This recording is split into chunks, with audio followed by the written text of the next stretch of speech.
Dutch ফোর্টের পাশেই রয়েছে আরেকটি রহস্যময় পাথর।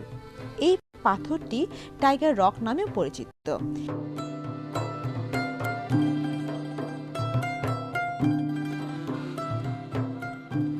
এশিয়ার হিস্টোরিক্যাল রক ভিউয়ার্স, যেটাকে বলা যেতে পারে অভিশপ্ত পাথর।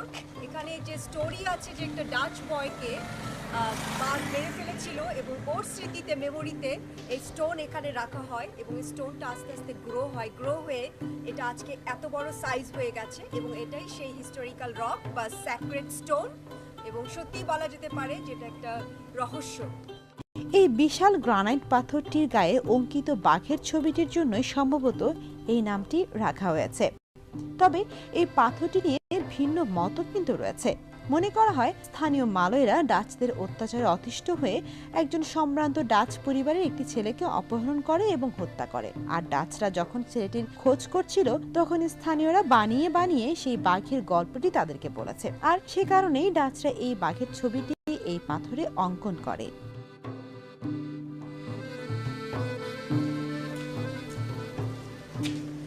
এই সেই হিস্টোরিক্যাল পাথর ভিউয়ার্স, এখানে অ্যাকচুয়ালি একটা ডাচ বয়কে বাঘ মেরে ফেলে এবং ওর স্মৃতিতে এই পাথরটি রাখা হয়।